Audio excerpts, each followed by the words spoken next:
The thought of my daughter sleeping with that fat pig makes my stomach turn. Just minutes before the wedding, I heard my son-in-law confess it to a friend. They all laughed.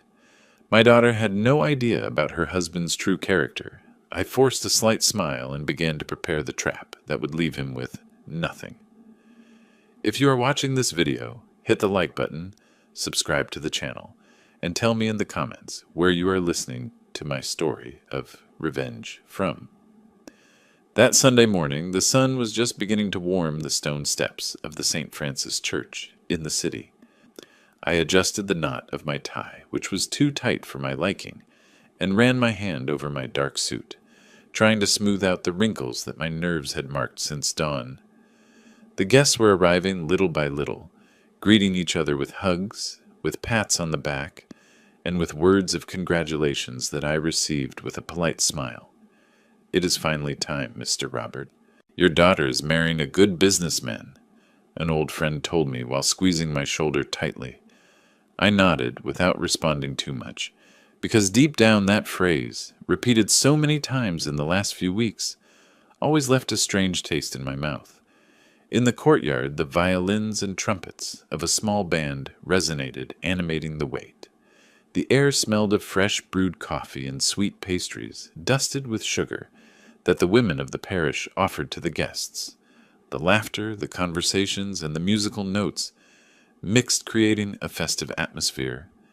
I, however, felt a weight in my chest that forced me to excuse myself and walk toward the side aisle of the church in search of fresh air.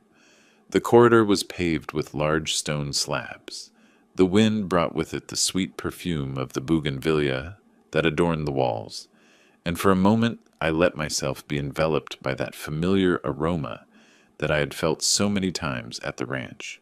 I waved to a couple of neighbors who crossed paths with me and watched some children running between the columns, playing hide and seek in their new suits.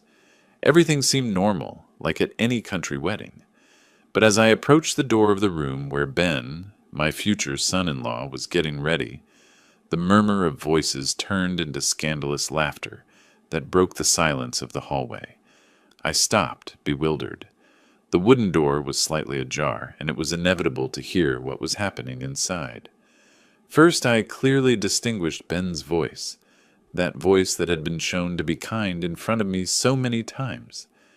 Just thinking about sleeping with that fat pig makes my stomach turn. Time stood still. I felt my blood boil and my legs go rigid. One of his friends burst into laughter and added with cheekiness, "At least you get the ranch and all of Mr. Robert's money." There was a toast. I heard the sound of glass clinking, the laughter, the dragging of a chair. Another of the men, with a mocking tone, shouted, "Surely you will have to drink a whole bottle of whiskey to perform tonight." My hands were trembling. I got even closer to the crack in the door and heard Ben's voice again, cold and calculating. "Of course, I put up with it for the money." Without the lands of Chestnut Grove, I would not even look at her. The laughter resonated like whips. Someone even whistled in a mocking tone. I felt like my heart was being ripped out. Every word was a blow that fell directly on my dignity as a father. I took a step back, dizzy, and as I did so, I bumped into a neighbor who was passing through the corridor. She looked at me surprised, noticing my pale face. "Are you okay, Mr. Robert? You look pale." With an effort that cost me more than carrying sacks of corn in my youth, I managed to respond, "Nothing, ma'am, just a little heat." I kept walking with hurried steps, the echo of those phrases still drilling into my ears. I could not let anyone else notice what I had heard, at least not yet. I headed to the room where Emily was getting ready. Upon entering, the scene seemed taken from a postcard. My daughter, dressed in white, sitting in front of the mirror, the veil falling like a waterfall over her shoulders. She smiled nervously while the makeup artist gave her the final touches, and Laura, her best friend, adjusted the veil with care. Two bridesmaids were coming and going, carrying fresh water and trays with muffins to calm the bride's nerves. Seeing her like that, so excited, squeezed my heart even more. The image of the little girl I had seen grow up now turned into a woman about to take such an important step, contrasted cruelly with the words I had just heard behind that door.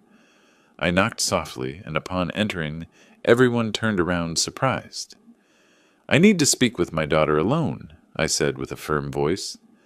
They looked at each other, hesitated for a few seconds, but finally agreed. One by one, they left the room, leaving only Emily, Laura, and me.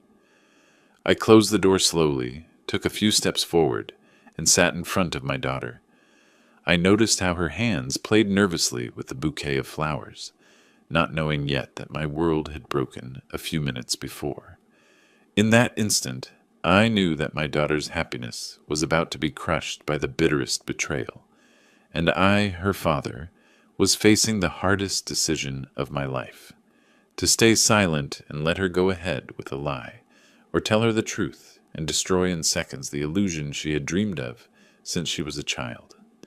The story of that day, the day I heard with my own ears how they mocked my daughter, was just beginning, and from that moment, every breath became an effort to protect her, even if she did not know it yet.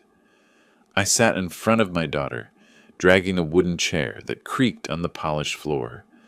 I placed my hands on top of hers, still trembling from the emotion of the wedding. Emily looked at me through the mirror. Her eyes shone with illusion, but also with nervousness. The veil fell delicately over her shoulders, and the freshly applied makeup gave her the air of a princess.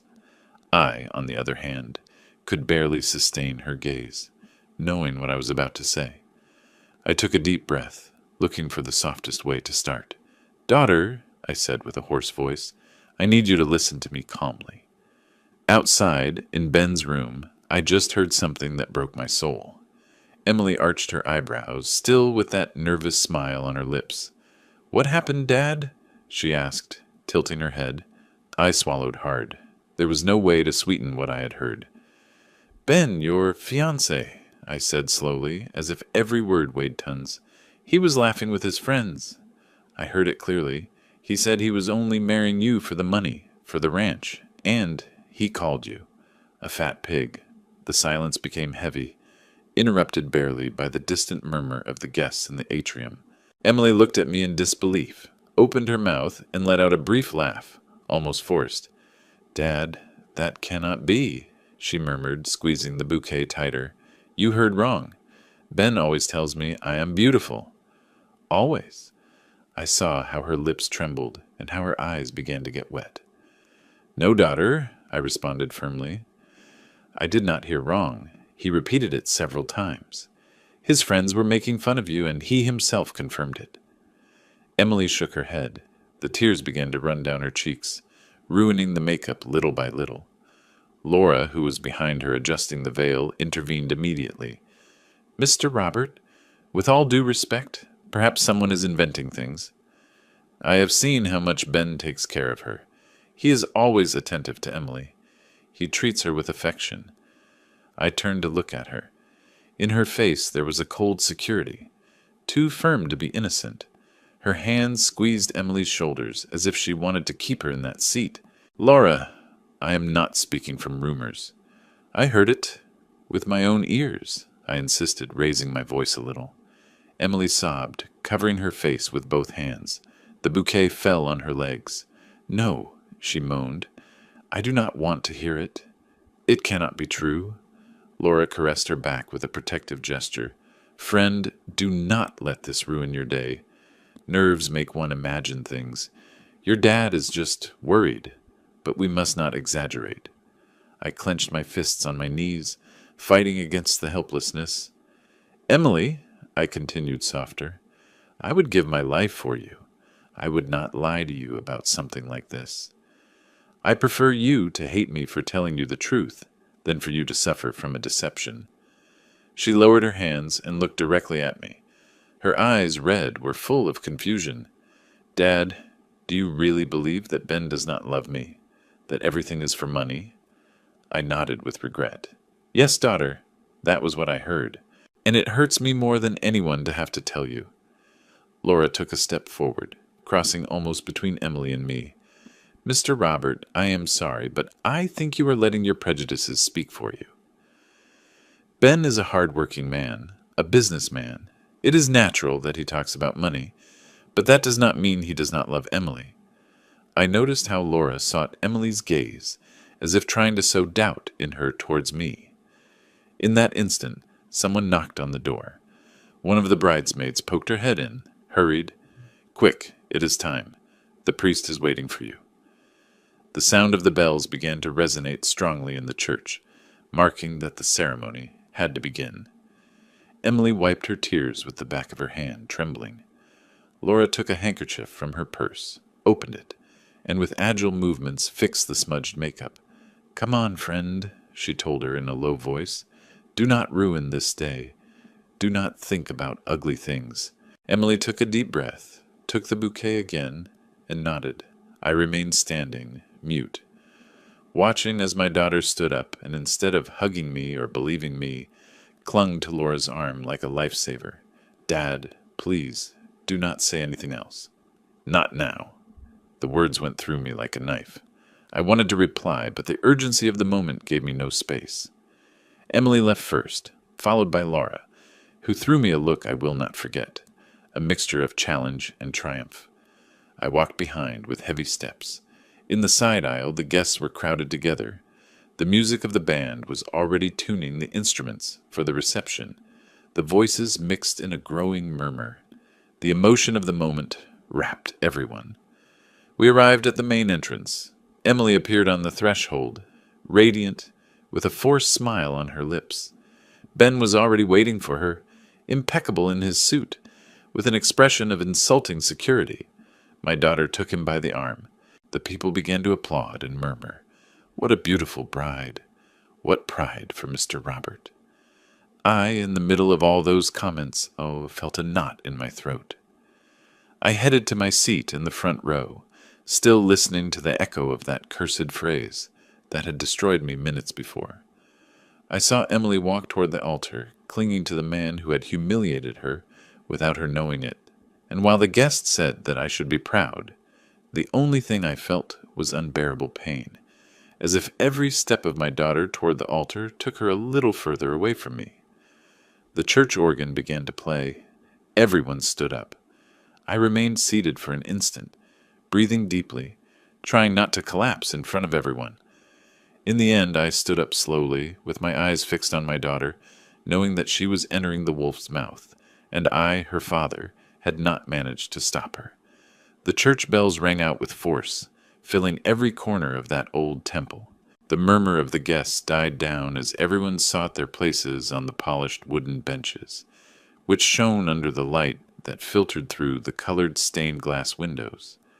The sun's rays painted the floor with red, green, and blue spots that seemed to move to the beat of the bells. I took my place in the first row next to a couple of cousins who had traveled from out of state to accompany us. One of them, leaning toward me, whispered excitedly, "Mr. Robert, your daughter looks like a queen." I nodded slowly, forcing myself to contain the rage that boiled inside me. I bit my tongue so as not to say anything. How could I explain what I had heard without destroying the moment everyone was celebrating? My face had to feign pride, but my heart was torn apart. The great wooden door opened slowly, and there appeared Emily, taken by Ben's arm. The musicians, who were still playing outside, fell silent suddenly and were replaced by the solemn sound of the organ.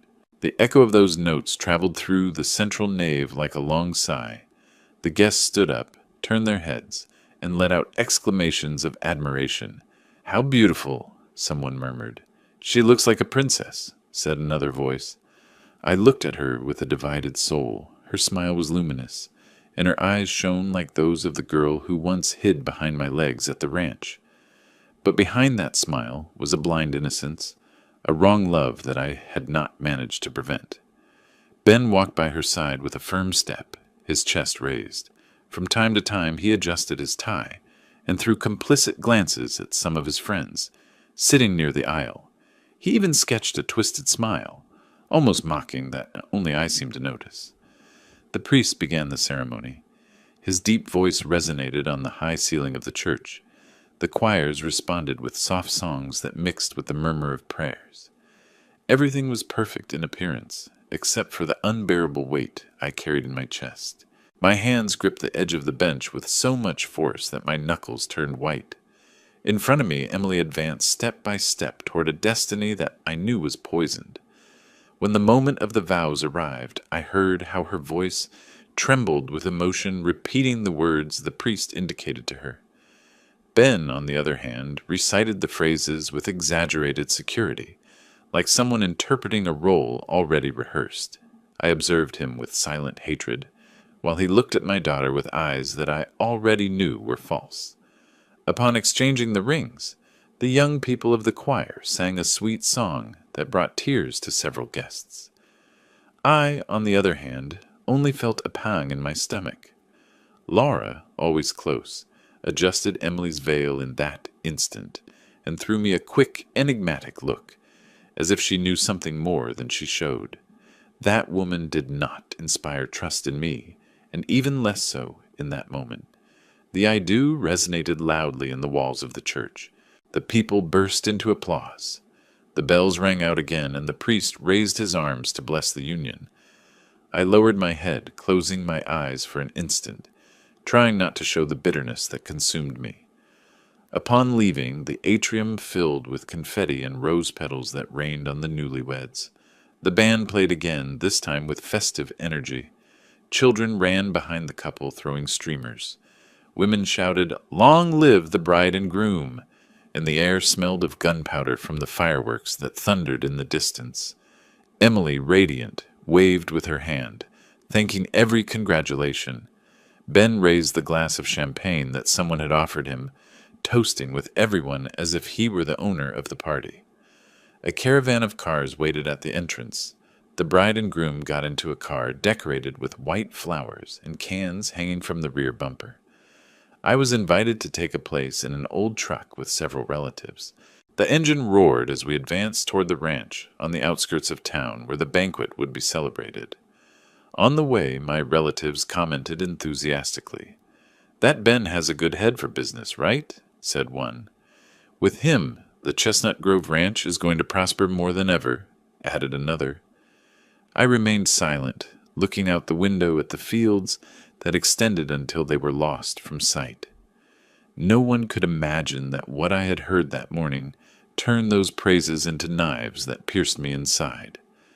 We arrived at the ranch when the sun began to go down, dyeing the stone walls golden. The entrance was adorned with arches of purple flowers and yellow lights that hung from the trees. The atmosphere was festive, almost like a fair. In the main garden, round tables covered with white tablecloths extended as far as the eye could see. On every table there were platters of roast beef, mashed potatoes covered in rich gravy, and steaming casseroles that gave off an irresistible aroma. Waiters passed among the guests, serving glasses of champagne and drinks. The band kept playing, animating with happy tunes that made the youngest ones clap. A group of ladies danced to the beat, lifting their colorful skirts. Everything seemed like a portrait of happiness. Ben walked around the tables, greeting, hugging, laughing loudly. An air of triumph was noticeable in him, as if the wedding were not a commitment of love, but a contract signed for his own benefit. Everyone looked at him with admiration, calling him Sir, and congratulating him on the great family he now belonged to. Emily sat at the main table, surrounded by friends who talked to her non-stop. She smiled, responded with gestures, but I managed to see how, in several moments, she lowered her gaze, exhausted. No one else seemed to notice it. I stood in a corner with a glass of orange juice in my hand. I watched in silence with my eyes fixed on my daughter, as if fearing that at any instant she could break like glass. I decided to approach to talk to her, to ask her how she felt. But just when I took a step forward, Laura appeared again, always lurking. She leaned toward Emily, whispered something in her ear, and immediately took her by the arm. "Let her enjoy, Mr. Robert. It is her day," Laura told me with an artificial smile, guiding Emily toward another table. I stopped dead in my tracks. I felt the rage rising to my throat, but I forced myself to hold back. I lowered my gaze, stepped back, and remained motionless, resigned to seeing how my daughter was led from one side to the other like a puppet. The noise of the banquet continued around me, the clinking of glasses, the laughter, the endless toasts. For everyone, it was an unforgettable party. For me, it was the beginning of a nightmare. I stayed there, apart, with my heart in pieces, aware that I was witnessing the bitterest wedding of my life. Just a few days passed after the wedding, and all the noise disappeared suddenly. Where before there was music, toasts, and congratulations, only an uncomfortable silence remained that weighed in the air. At the ranch, the horses neighed as usual. The workers continued with the harvest, but I noticed that conversation stopped when I approached. Something had changed in the atmosphere, and not for the good. That morning I decided to go to the downtown market, as I did every week. It was my custom for years to buy supplies and spices for the house kitchen. I got into my truck and drove to the city center. The traffic was agitated. People ran with their bags. Street vendors offered their merchandise shouting. Everything seemed normal until I crossed the entrance of the market. From the first step I took, I felt the stares. They were not the usual ones. They were not cordial greetings or gestures of respect. They were long stares, accompanied by murmurs that made no effort to hide. I walked through the main aisle between fruit and vegetable stands. The smell of fresh cilantro and roasted meat mixed with the smoke of the grills. However, what weighed most was the whispering behind me. A woman who sold vegetables, with her apron stained with dirt, spoke with the neighbor of the next stall in a tone loud enough for me to hear.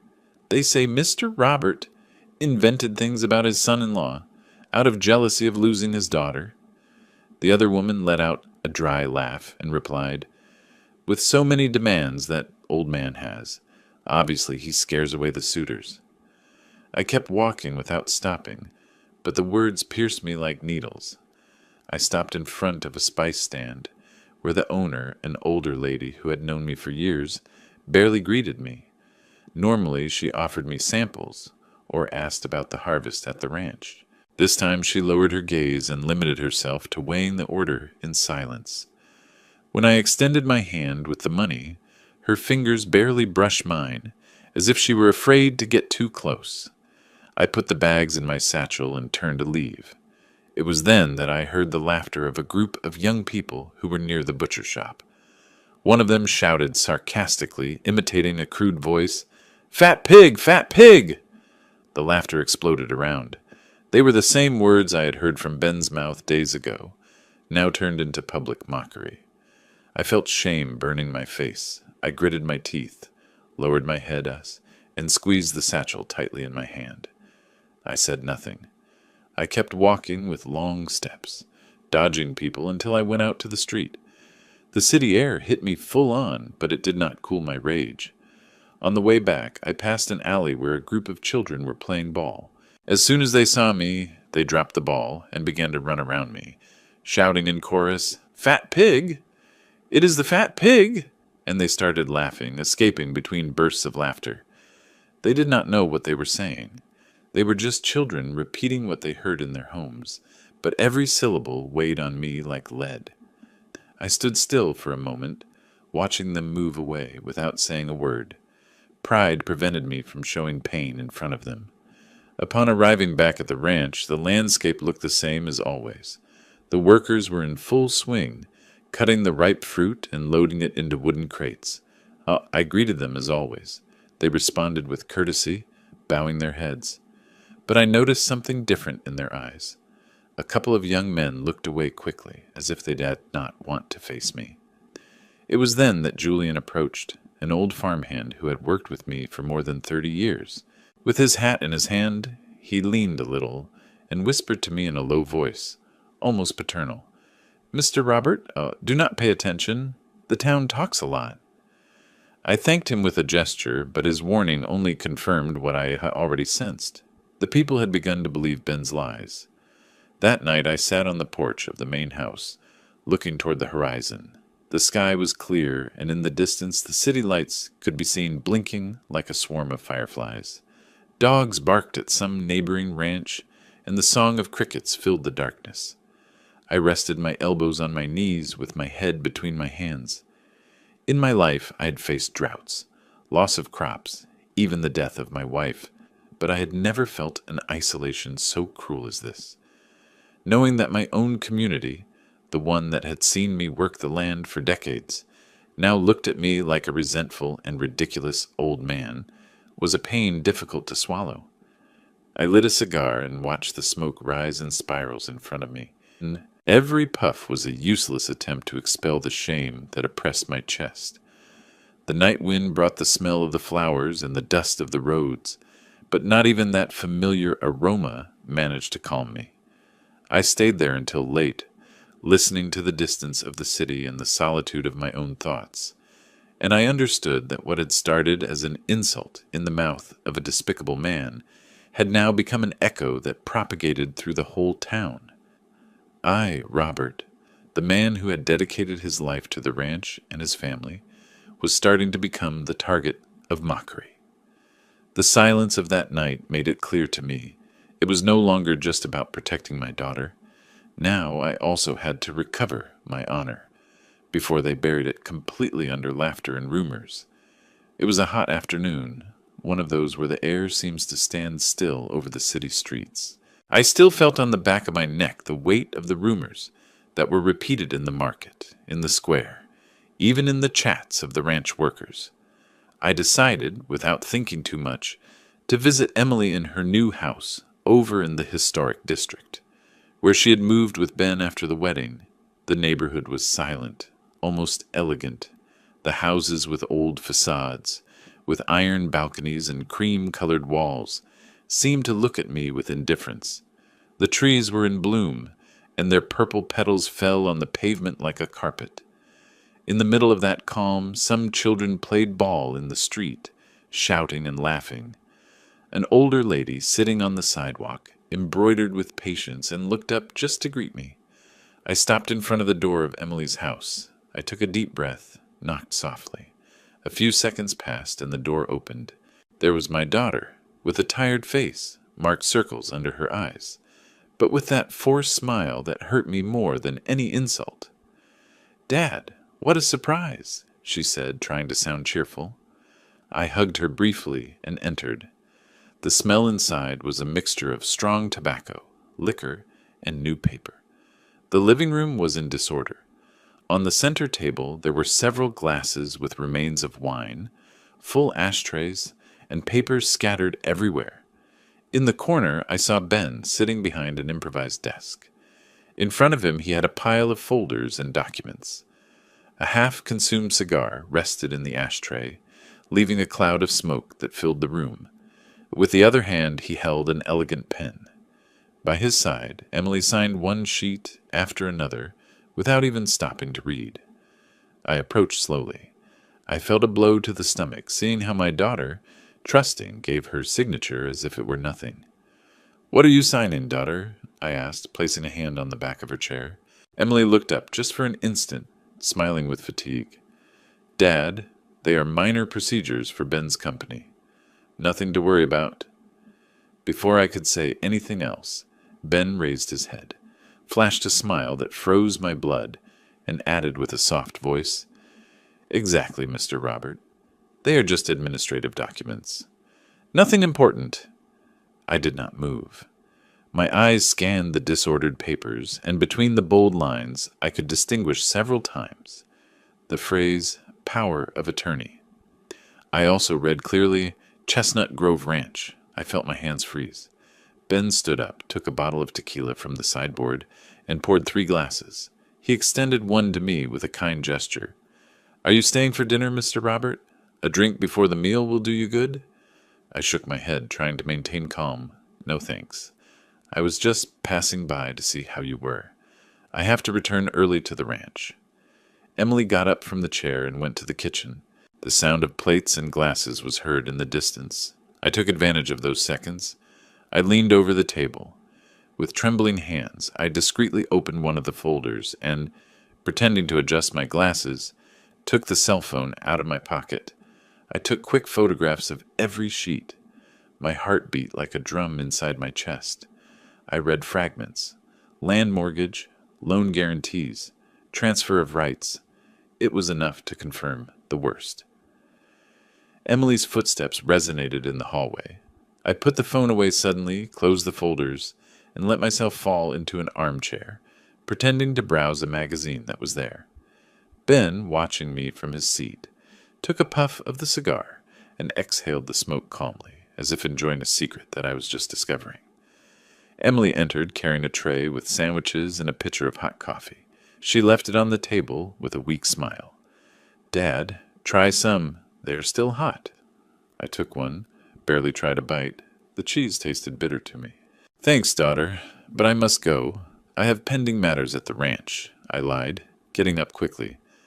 I hugged her tight when saying goodbye, inhaling the scent of her hair as if I wanted to record it in my memory. She returned the hug without suspecting anything. Ben approached the door to open it for me, with that half-smile on his face. "Take care on the road, Mr. Robert." I looked him straight in the eyes, looking for some trace of humanity. I only found arrogance. I left. The fresh air of the street hit me with force. I walked a few meters, hearing again the shouts of the children who continued playing ball, oblivious to the hell that I had just discovered. I got into my truck and started it. Halfway there, I could not take it any more. I stopped at a neighborhood cafe with metal tables painted green and plastic chairs. I ordered a black coffee and, with trembling hands, took out the cell phone. I reviewed the photos one by one. Everything was there. Absolute power over Chestnut Grove Ranch, land mortgage, bank loan guarantees. My daughter had signed without reading, handing over to that man the key to everything our family had built for generations.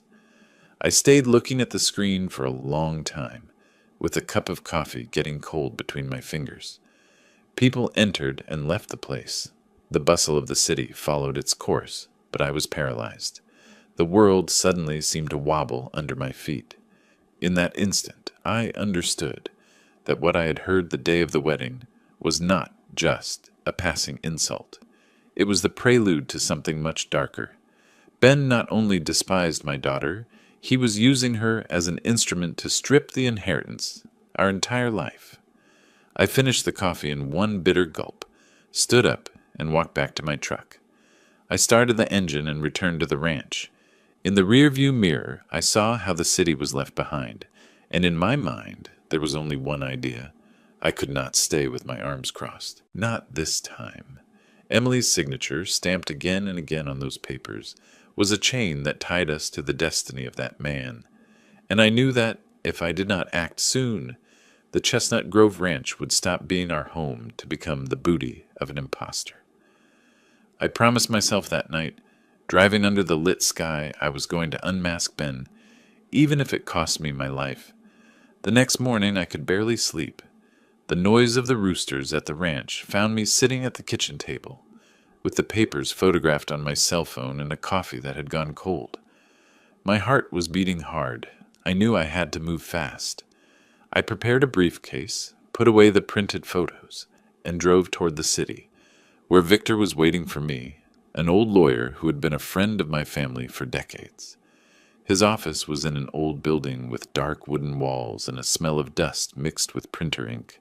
The shelves were crammed with worn folders, with faded labels that told of years of lawsuits and defenses.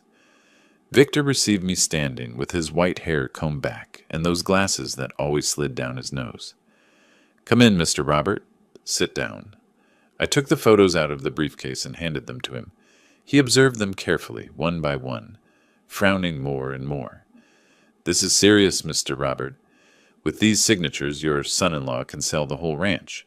Not only that, he can also mortgage it, put it into debt until leaving it in ruins." I remained motionless, as if someone had given me a blow to the stomach. The silence became thick between the two of us. "What can I do, Victor?" I asked at last, with a broken voice. He left the papers on the table and looked at me fixedly. "We need more evidence. The photos are not enough. A judge would say that your daughter signed of her own free will. We must demonstrate that there is deception, manipulation, even betrayal. For that, we will need someone to investigate thoroughly. I know the right person, Isaac Fuentes, An ex-police officer. Serious man, blunt. I nodded in silence. I had nothing left to lose. The next day I quoted him in a cafe downtown, one of those old places with brick walls and wooden tables scratched by time. The aroma of cinnamon and fresh-baked bread filled the place. I was nervous, playing with the spoon of my coffee when Isaac appeared. He was a man of about 50 years, skin tanned by the sun, gray mustache, and a look as sharp as the blade of a knife. He dressed simply with a worn leather jacket. He brought a small notebook in his hand. He sat in front of me and went straight to the point. "What do you want me to investigate, Mr. Robert?" I told him everything.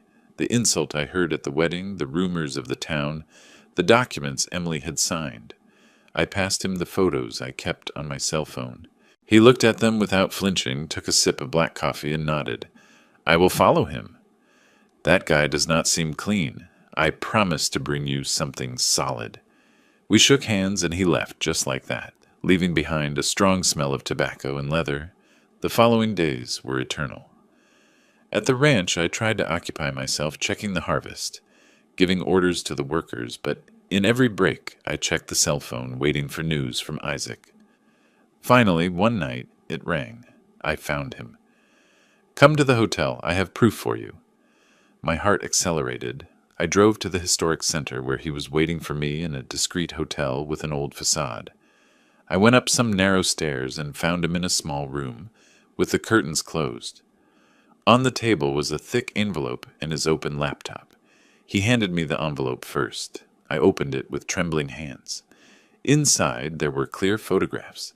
Ben holding hands with an elegant woman, leaving a luxury restaurant in the city. Another photo showed him hugging her by the waist, laughing together as if they were a couple of a lifetime. "Her name is Valeria Guzman," explained Isaac, "executive of a major bank. Apparently she is something more than a mistress." I passed the photos one by one, feeling the rage clouding my sight. Then Isaac turned the laptop toward me. "Listen to this." He pressed play.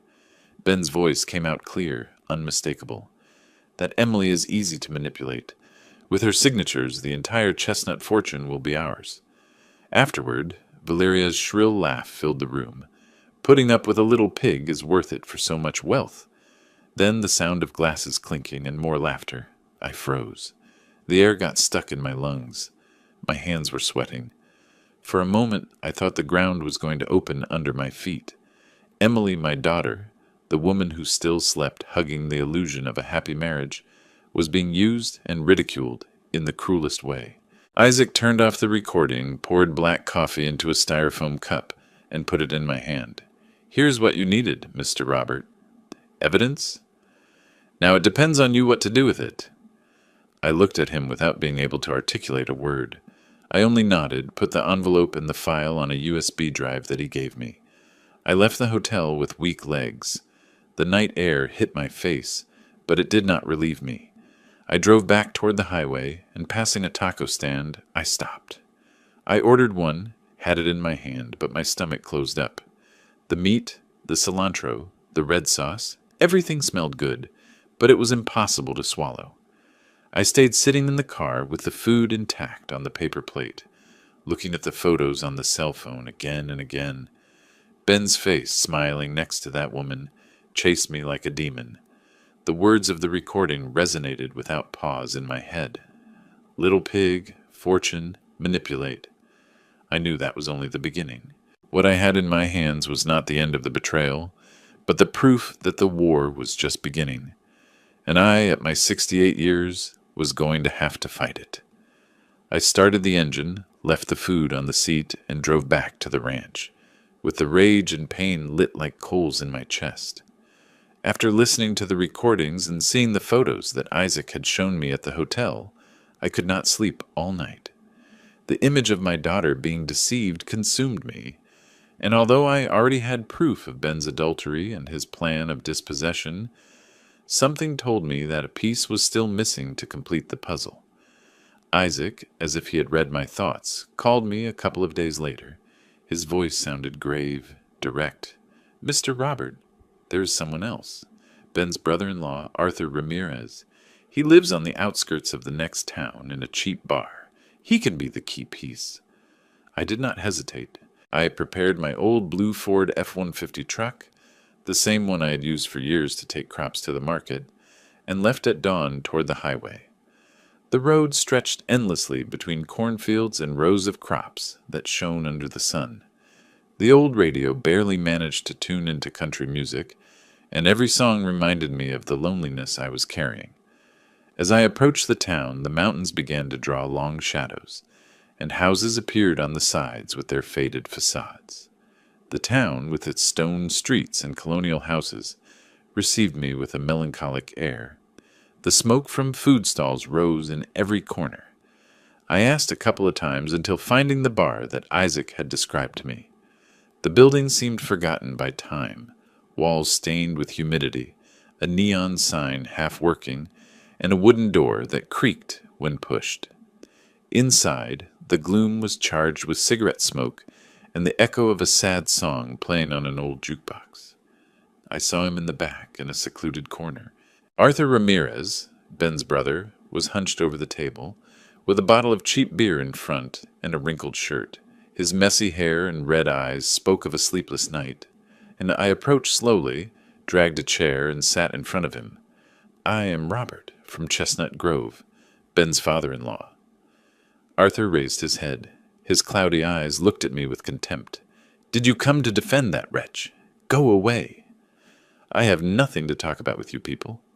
I slowly took out the envelope I carried in my briefcase and put it on the table. He hesitated for an instant before opening it.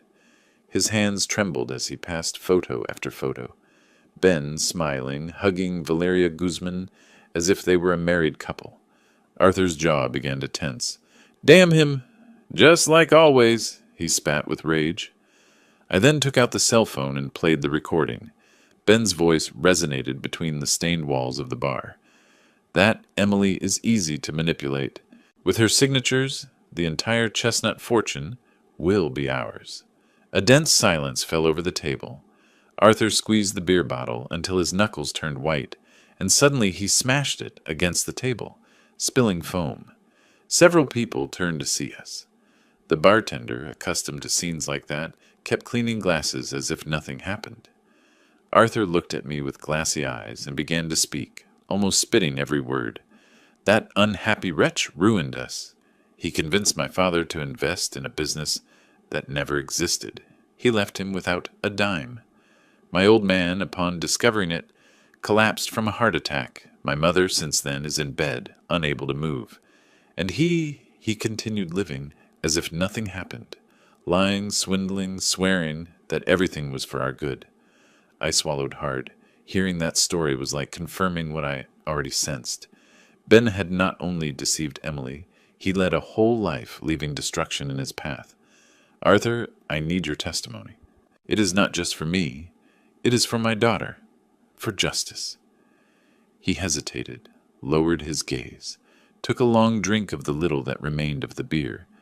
The silence lengthened, broken barely by the squeaking of a chair and the murmur of other patrons. Finally he looked up, with contained tears. Okay, I will speak. That man deserves nothing. I raised my glass of beer and clinked it with his. The dry blow sounded louder than normal, like a pact. We agreed to meet soon at Victor's office to prepare a formal statement. I got up to leave. Arthur remained in his corner, lighting a cigarette with hands still trembling. When I crossed the door, the night breeze hit my face. The cobblestone streets shone under the yellow light of the street lamps, and the distant sound of some bells accompanied me as I walked toward the truck. I started the engine and drove slowly through the town that was being left behind. In the rearview mirror, the lights of the bar seemed to blink like embers in the darkness. For the first time in weeks, I felt that I was not completely alone. I had found an ally, someone who had also been a victim of the same snake. As I advanced along the return road, between shadows of fields and sleeping lands, I had the certainty that the battle against Ben was not only mine. Now we were two wounded men, united by the same betrayal. And in that silence of the night, with the roar of the engine as the only company, I repeated to myself, justice sooner or later would arrive. The weeks prior to the trial were an eternity. Every day that passed, while I watched the ranch workers bend their backs under the sun or the neighbors pass in front of my ranch, with looks between curious and suspicious, I knew that the moment of truth was approaching. I had the evidence, I had Arthur's testimony, but still I felt an immense weight on my shoulders. In that room, not only would the future of my lands be decided, but also the honor of my daughter and my entire family. On the appointed day, I woke up before dawn. I dressed in a freshly ironed white shirt, a dark suit that I kept for important occasions, and in the inside pocket I placed my rosary, the one that had belonged to my late wife. I drove to the city in silence, with my hands firm on the steering wheel of the truck and my heart beating against my chest. The county courthouse rose imposingly, with its high columns and stairs that seemed endless. From afar, the crowd gathered could already be seen. Neighbors, curious people, some ranch workers, and even people who had once repeated the cruelest rumors against me. Now everyone wanted to witness the fall or redemption of Mr. Robert. Upon entering, the murmur was deafening. The walls of the courtroom were high beige, and the national seal hung in the background, watching everything with solemnity. I sat in the first row next to Victor, my lawyer. He praised the files calmly, although I noticed how his fingers drummed against the table. Even the most experienced could feel the tension. On the other side was Ben, dressed in a very expensive suit, probably paid for with my daughter's money. He smiled with that arrogance that characterized him, throwing winks at those present as if he were at a party and not at a trial. Beside him was Emilio Ramirez, his cousin, restless, moving his legs and looking at everyone with suspicion. When I saw Emily enter, my heart shrank. She wore a simple black dress. Her eyes were swollen from crying so much. She walked slowly, accompanied by Laura, who whispered in her ear with a closeness that made me uncomfortable. My daughter avoided looking at me at first, but I did not take my eyes off her for a single second. The tolling of a bell announced the start. The judge struck with the gavel, imposing silence. Victor stood up with a sure step. His voice resonated clearly in the room while he presented each of the proofs. The photographs of the documents signed by Emily, the powers of attorney, the mortgages, the loans requested in the name of the ranch. The attendees murmured louder and louder. Here is the evidence that Ben Ramirez manipulated his wife to sign without reading, granting him absolute power over the family patrimony. The judge nodded, and Victor asked permission to play a recording. Ben's voice flooded the room. That Emily is easy to manipulate. With her signatures, the entire chestnut fortune will be ours. Immediately, Valeria's laughter resonated. Putting up with a little pig is worth it for so much wealth.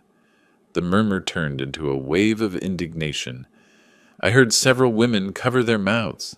Some men curse in a low voice.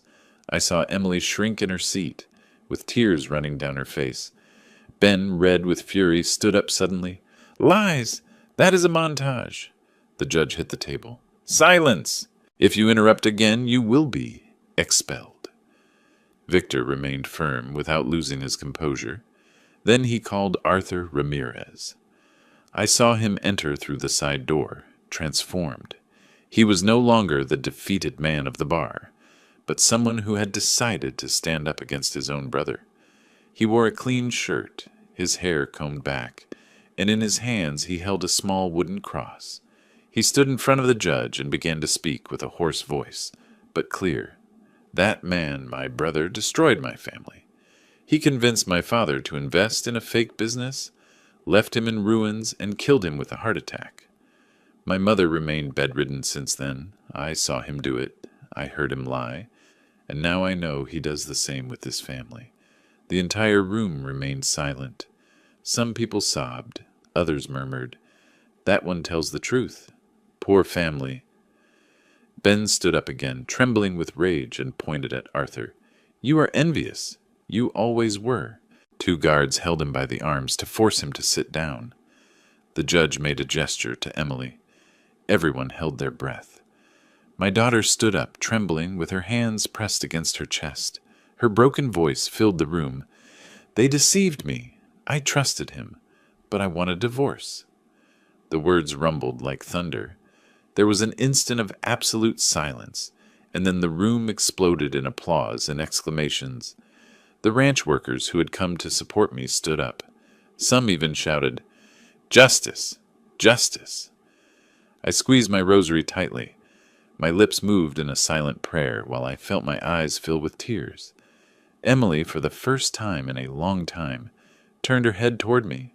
Her gaze crossed with mine, and with a thread of voice barely audible, she whispered, "Dad." That single "dad" was enough to give me back the strength I had lost in so many months of pain. The judge struck the gavel once more. Legal deliberations will continue before passing final sentence, but the court has heard enough to consider the accusations serious. The audience rose amidst murmurs and discussions, everyone giving their opinion on what they had seen. Ben, although he still tried to sustain his arrogant smile, could not hide the sweat on his forehead, nor the trembling in his hands. I left the room slowly, surrounded by voices, pats on the back, shouts of support and curiosity. I walked toward the exit with my heart beating strong. I knew that was not over, but the scales of justice were already clearly tipping in our favor. That day, under the city sun that shone on the esplanade of the courthouse, I understood that the battle was reaching its climax. And although the final sentence was still missing for the first time in a long time, I felt that the truth was beginning to make its way. A week after the last hearing, the final sentence was set. That morning I got up before the sun. I barely tried a little coffee. The knot in my throat did not let me swallow anything else. I put on the same dark suit I had used in all the hearings, as if it were a kind of armor, and kept my rosary in the inside pocket. When I arrived at the city, the county courthouse was surrounded by people. The esplanade was packed. Curious neighbors, ranch workers, law students, street vendors offering bottles of water, and even people I did not know but who had found out about the case through the press. The journalists had cameras installed on tripods, microphones raised, and approached me as soon as I set foot on the steps. "Is it true that your son-in-law mortgaged the ranch, Mr. Robert? What do you expect from the ruling? Do you think there will be jail for him?" I did not respond. I lowered my gaze and kept walking with a firm step, crossing the crowd that opened to the sides. I felt the flashes of the cameras hitting me like lightning. Inside the room, the atmosphere was solemn, but charged with tension. The benches were full. I recognized several laborers from the ranch, some with hats in their hands, sitting next to ladies who murmured prayers. On the other side, the curious crowded, expecting a show. The judge entered, and everyone stood up. The echo of the gavel against the table rumbled on the walls. The reading of the sentence began. Every word seemed to take an eternity to reach my ears. Ben Ramirez, 7 years in prison for fraud and forgery. A murmur ran through the room. I saw how Ben, who until that instant maintained a haughty smile, turned pale suddenly. He hit the table with his hands, stood up abruptly, and shouted with fury, "This is an injustice. Everything is a lie. They want to destroy me." The guards came forward immediately, held him by the arms, and placed the handcuffs on him. The image of that man who had believed himself so untouchable, reduced and struggling, remained engraved in my memory. The judge continued imperturbable. "Emilio Ramirez, 3 years in prison for complicity." Emilio, sitting next to Ben, broke into tears. He held his head with both hands, begging for mercy. "Please, Your Honor, I did nothing." I was just following orders, but his pleas were lost between the pages of the file. At that moment, I raised my eyes toward the back of the room. There was Valeria Guzman, the mistress. She wore dark glasses, an elegant dress, and crossed arms. As soon as the sentence was heard, she stood up calmly and left the enclosure, without looking at Ben even once. In the hallway, I managed to hear her voice, cold as steel. "You're no use to me any more." That phrase was like a tombstone falling on Ben's pride. I also saw Laura, Emily's friend. She remained shrunk in a corner, trying to go unnoticed, but the murmurs did not forgive her. Traitor, accomplice. Some pointed at her with their finger. She lowered her head and left in a hurry, hiding among the crowd, not daring to look back. Meanwhile, Emily was sitting next to me. Her hands were sweating, intertwined with mine. When she heard the verdict, her body trembled. She leaned toward me with tears rolling down her cheeks and whispered between sobs, "Dad, forgive me for not having believed you." I hugged her, feeling all her pain spill on my shoulder. There was no reproach in my heart, only relief to have her with me again. The public, unable to contain themselves, burst into applause. Some workers from the ranch stood up and shouted, "Justice! Justice!" The walls of the courthouse rumbled with that word. I, with wet eyes, squeezed the rosary between my fingers and murmured, "Thank you, Lord, thank you." Upon finishing the hearing, the room became a whirlwind. Journalists ran, the curious commented. Guards escorted Ben and Emilio toward the exit. Insults rained on them. Thief! Traitor! Ben turned his head for an instant and our eyes crossed. His look was charged with hate, as if he still believed he could take revenge. But I no longer feared. He had fallen, and everything he had built, based on deceptions, crumbled over him. On the esplanade, the flashes and microphones pounced on me and Emily. The questions multiplied. I did not stop to respond more than with a single phrase. "The truth won." I said those words with firmness, holding my daughter by the arm and guiding her through the crowd until reaching the truck. She walked by my side, still fragile, but with her eyes set forward. When we moved away, I saw through the rear-view mirror how Ben was put into a police vehicle, handcuffed, surrounded by shouts and boos. For the first time, it was not him who laughed. It was the whole town that condemned him. And I, although I knew that my daughter's pain would take time to heal, felt that that day a chapter had closed. Justice had spoken. The truth had won. Just a few days passed after the sentence, but they seemed like years. The echo of the applause in the courtroom still resonated in my ears, mixed with Emily's tears and Ben's defeated look. However, what came next was what truly gave me peace. My daughter decided to return to the Chestnut Grove Ranch, our home, the place where everything began and where she had to be reborn. That morning the air was impregnated with the smell of wet earth. The sun began to rise over the fields, dyeing every ripe fruit golden. We walked together, Emily and I, between rows of trees loaded with fruit. The workers collected the harvest and placed it in wooden crates. Every so often, someone greeted us with respect. "Good morning, Mr. Robert." "Miss Emily?" She responded with a shy but sincere smile. She wore a simple white shirt, blue jeans, and wore my old wide-brimmed hat on her head. That image filled me with pride.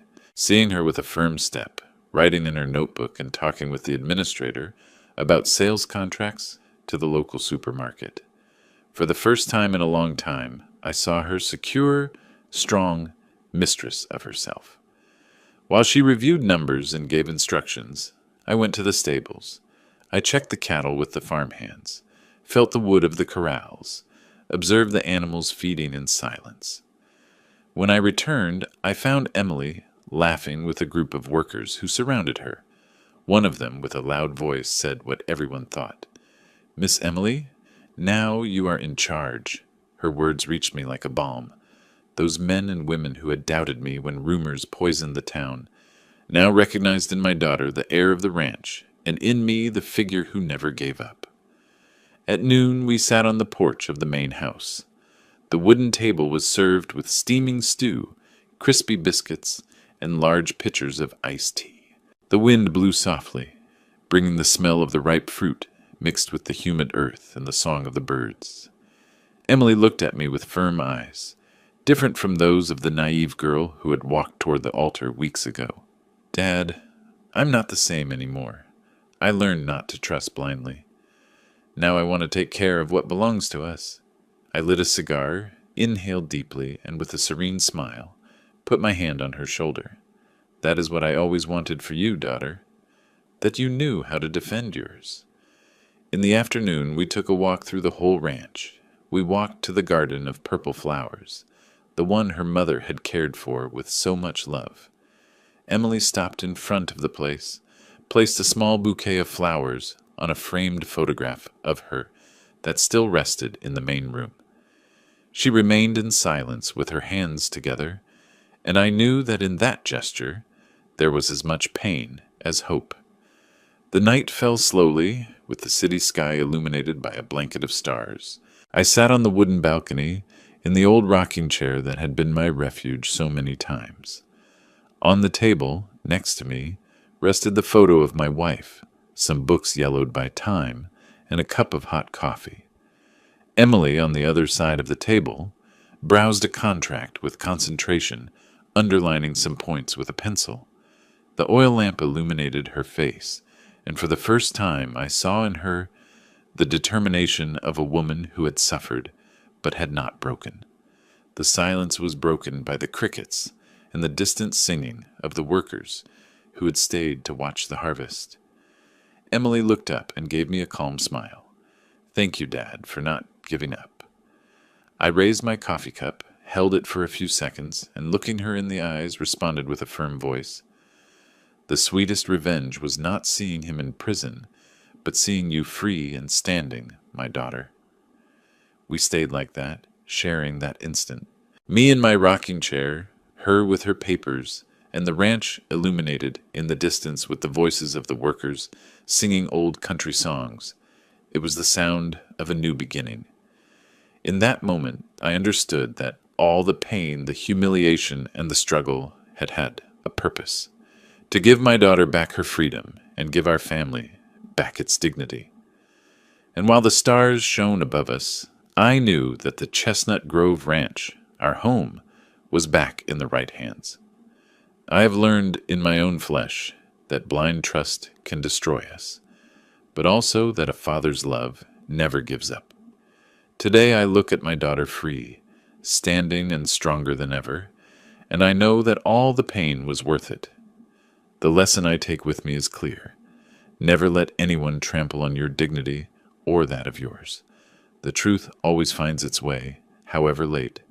Thank you for accompanying me to the end of this story. May God bless you and your families, and may you never lack the strength to defend what you love. A big hug from the heart.